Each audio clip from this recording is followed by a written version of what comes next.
Alright, nagbabalik ang schoolmates. Sa pagpapatuloy ng ating debate ngayong araw ay ating papakinggan naman ang argumento mula kay, ito match up na to guys ha, Edward and Tala. Sa tingin nyo ba kung ang isang kabataan na nakagawa ng violent crime or act sa nagbabagong panahon ay dapat na nga bang maging pantay ang kaparusahan na ibinibigay sa kanila at sa mga adults or matatanda kung sila ay nakagawa ng hindi maganda? Tala. I believe po na hindi pa rin po dapat talaga pinagkasama ang bata at matanda dahil magkaiba pa rin po talaga ang utak ng bata at utak ng matanda. Here we have a belief that children can grow more kung mag-grow siya sa environment or sa isang facility na mas ina-incorporate talaga siya sa mga children. We actually have a famous case here in the Philippines which is the Magwad siblings case.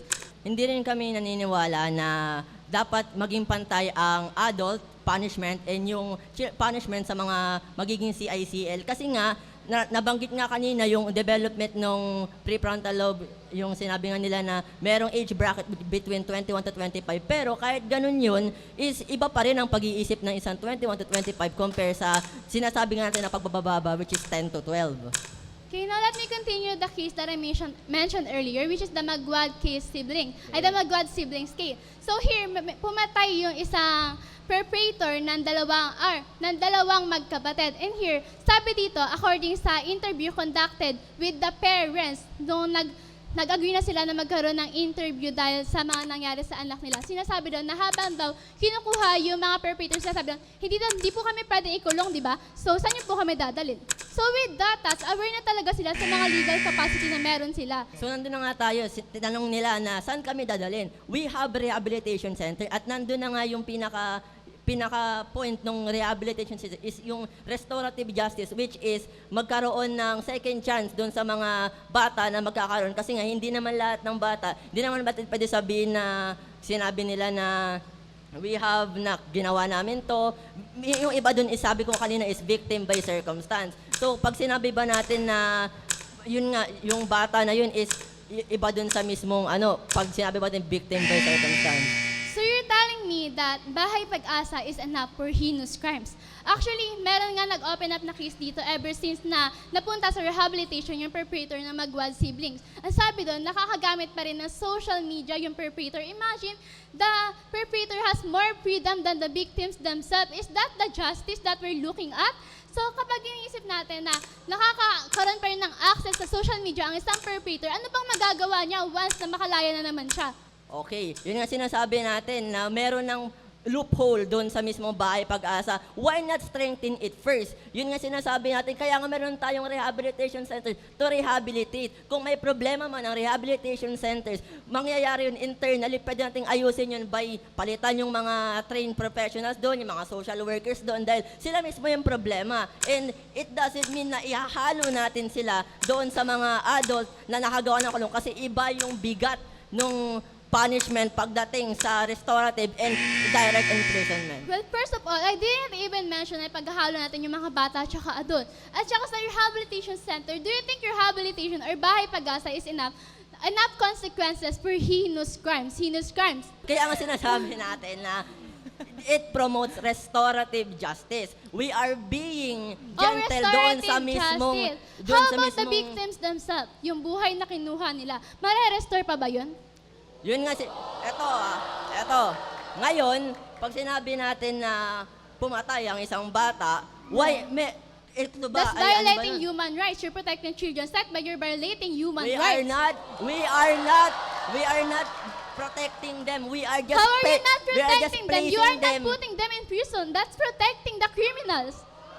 How can you say that they are protecting them? Kasi nga, kaya nga sila napunta doon sa rehabilitation center para nga mabago kahit papaano. And based na rin sa data, yung mga social workers na naka-observe doon sa mga CICL paano na nga ba yun. naisip ng mga bata na to na gagawin nila yung mga krimen na merong yun? change doon. Kasi nga, protektahan nga sila ng bata. At isipin mo, 15 under. Imagine, you're 12 years old and tumatay ka ng isang tao. Pero dahil 15 under ka pala, mapupunta ka lang sa Bahay Pag-asa at hindi mo mapipace yung consequences na dapat mukha mo for heinous crimes.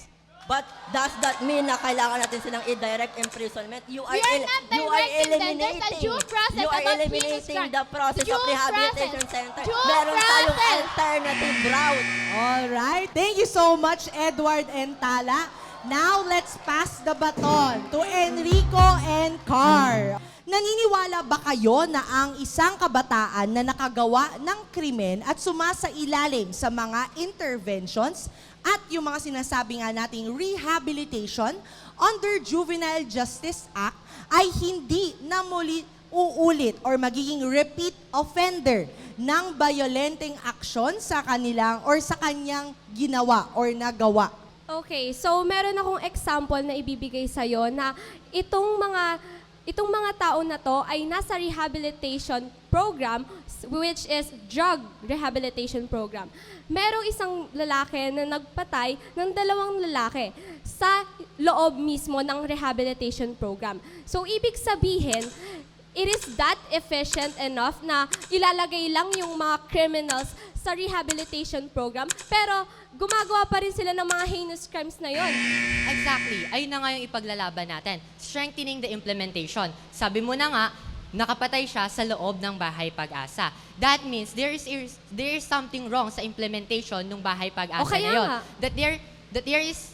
That's why we should strengthening more the Bahay Pag-asa. Instead of amending the law, kasi nga, we need to fix what needs to be fixed. At ang may mali ay ang implementation, but not the law.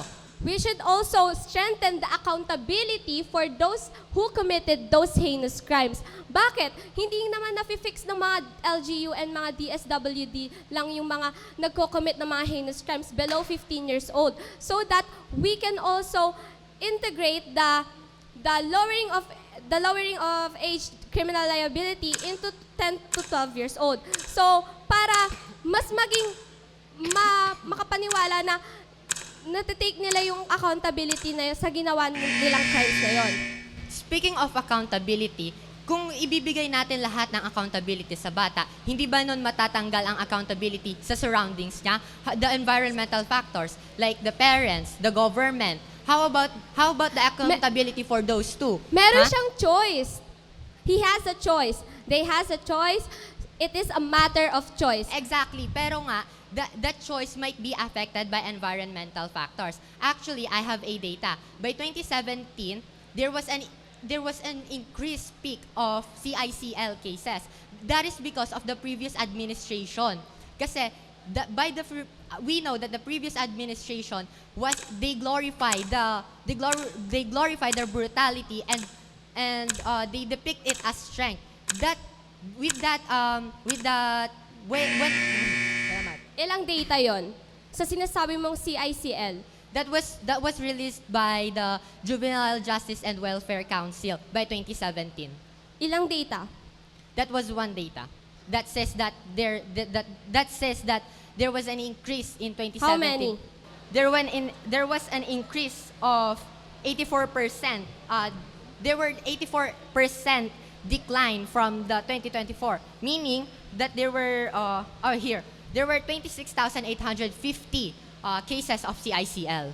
Okay, pero na-justify ba yon? Na-justify ba yun ng maayos? Lalo na yung sa mga victims? No, what I am No? what I am No. what I am implying No. what I So am you mean implying walang justice sa mga victims? what I am implying is the choice is very affected by the environmental factor. Kaya Kasi- nga may choice sila eh. May choice sila para gumawa ng tama at mali. Maraming salamat sa pagbanggit ng inyong mga points. Thank you so much, Enrico and Car. O sige, back to the platform, Glay and Ross. Sa nagbabagong panahon, ay ang ilan sa mga kabataan na nakakagawa ng krimen sa bansa, naniniwala ba kayo na talaga na ang isang malawakang revision ng Juvenile Justice Act ay mabibigyang sapat na hustisya ang isang naging biktima? So, we talked about accountability, we talked about discernment, we talked about how punishment should be dealt with. Do you think that justice is served if ma-revise ang Juvenile Justice Act, and why? And if not, bakit hindi? Go. Well, I believe na if we amend the law, we can actually have this deterrence because according to UP College Law of 2018, the CICL lack the deterrence, which means they lack the fear to do this crimes. That's why may mga tumatapang na ng mga bata ngayon dahil nagkakaroon ng widespread misconception na sila ay protektado ng batas. And there's an actually example of that in the Senate. Okay, let me further analyze that later on. Okay, thank you so much, Ross. And katulad nga ng sinasabi mo na may misconception sa law, dapat nga mas magkaroon pa ng mas maayos na implementation dito para nga mas maintindihan at mas magkaroon ng komprehensibo patungkol sa batas na ito. At ayun nga, katulad nga ng nilapag kong data kanina na according to JJWC or Juvenile Justice and Welfare Council, na nagkaroon ng 94% na successful integration and 6% na hindi na nagkaroon ng recidivism, na nagpapakita na very effective ang rehabilitation center, kaya hindi na natin kailangan amendyahan ito. Well, according to the COA 2019, that there's actually below 56% na nagkakaroon ng unfunded bahay pag-asa, which determines na hindi epektibo at ang pagkakaroon ng masamang implementasyon ay hindi determine or nagsasabi na mayroong loophole doon mismo sa batas. So we are advocating here na kailangan nating babaan yung lower age criminal liability to for more direct approach rather than waiting for a decade for social reforms.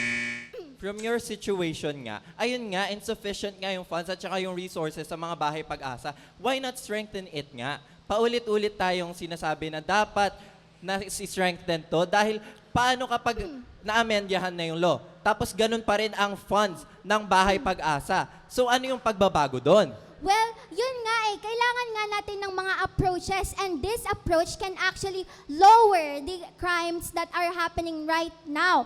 So, meron akong example for the ineffectivity of this bahay pag-asa, which is there's actually a rapist, children offender na pumasok sa rehabilitation center pero hindi pinalabas siya tapos ginawa niya ulit yung krimen, which means that hindi totoong epektibo ang rehabilitation centers for these heinous crimes.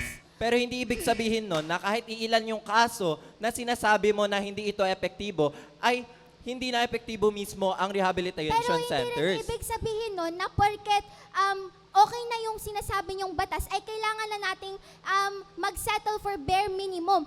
We have a proper discernment kahit na Yes, tawag exactly. kahit na bata tayo. Pero katulad nga ng sinabi ko, according to neuroscience, na hindi Well, pa hindi- developed ang prefrontal cortex It ng doesn't, isang bata. paano mo masasabing hindi mo alam na mali pala ang pumatay ng tao when you have the capability? You are not understanding Okay. what I am saying. Wait, let me Okay, ask maraming salamat, Glay and Ross. Sa aming pagbabalik, ating mapapakinggan ang say naman ng ating audience kung nakinig sila at kung may notes sila sa mga nabanggit ninyo sa ating mainit na debate ngayong araw at kung sino sa inyong mga debaters ang tatanghaling best speaker ngayong araw.